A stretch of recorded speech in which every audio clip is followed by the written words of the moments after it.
Hi, everybody. I'm Big Al with Country Music News International. We're here in Music City, USA. Once again, I'm going to use the same phrase because I was just talking with the gentleman sitting beside of me before we even got on the air, and we found out that we knew some things about each other that you never would think. It's a small world, especially in the town of Nashville, Tennessee. So we're going to talk music with Lonnie Spiker. It's great to have you with us. Hey, thank you, man. It's great to be here. Appreciate it. So you've been in Nashville for how long? Let me see. We moved to Nashville in 1990, so I guess I've been here forever. Well, respectively, because I know I've made quite a few trips down here. I call it the concrete jungle, especially Yes. down on Broadway. Yes. So kind of tell us a little bit about your music. Pennsylvania native, and that's how we found out we kind of been around in the same stomping grounds. Right. So how different is it down here in Nashville, and how has your music evolved since you've moved here? Good question. Well, the music itself, my music has always had a Texas base to it. Had a Western swing, Texas honky-tonk thing. And I did that because growing up in Pennsylvania, we had a radio that would pick up Texas stations. We were up in the mountains there, and you're familiar with the area up there. Yeah. So on a nice clear night, you can pick up stations all over the country. So I grew up listening to Texas music, Johnny Bush and these kind of guys, where I grew up on them, So when I started out, we performed up there for about 10 years. We played a ski resort called Seven Springs. That was our major place that kept us busy there. Yeah. And then we moved down here in 90 to pursue writing. And of course the business was changing a little bit more to a pop feel. It was still about halfway through around that time.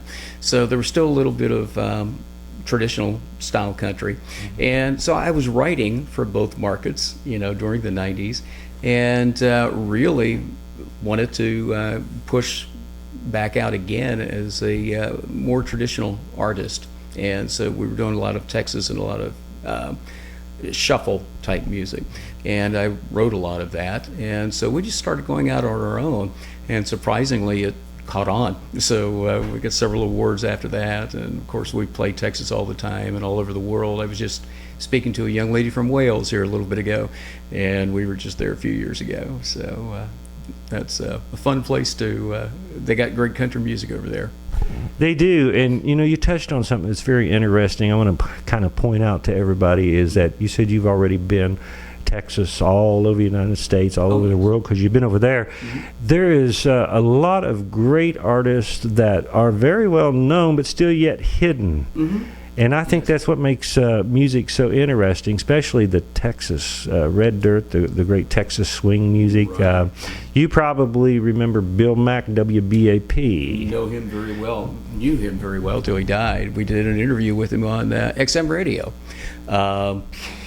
about 2 years before he passed, and loved the man to death. Never met a more knowledgeable person about country music than him. I learned a lot from Bill. Yeah. I was down at the truck show with him a few years ago. How did you know him? I worked at a 50,000 watt station out in the state of Nebraska. Okay. I'm originally from Virginia, but anyway, radio people kind of catch up on each other. Yeah. And of course, Bill taught me a lot, along with some others. But I kind of figured you'd know Bill Mack because he played a lot of great music. Absolutely. Tell us about your music. Kind of give us a great place. Tell us about your music and how we can get a hold of you, Lonnie, and where they can go to hear some of your music. Sure. If you go to my website, lonniespiker.com, it's a hard one, LONNIESPIKER for folks watching at home with a pencil and paper.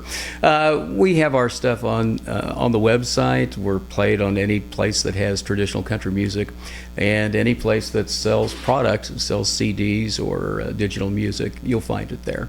And if you don't, I need to know about it because I want to know why they're not selling it.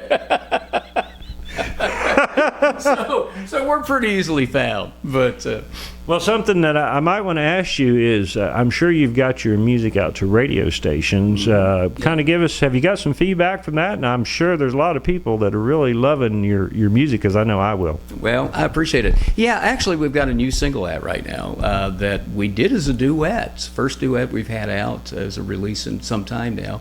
Another artist out of Texas. Her name is Kathy Jewell. And we just did a show in just outside of Cincinnati this last weekend at a place called Bobby Mackey's, which is a huge nightclub out just outside of Cincinnati. I think it's actually in Wilder, Kentucky. But it's anyway, it's going out to radio this week, as a matter of fact. So we're just starting to get feedback in on that, and it's looking really good. So keep an eye on that one. It's called "That's All It Took," and that's myself and Kathy Jewell. Great.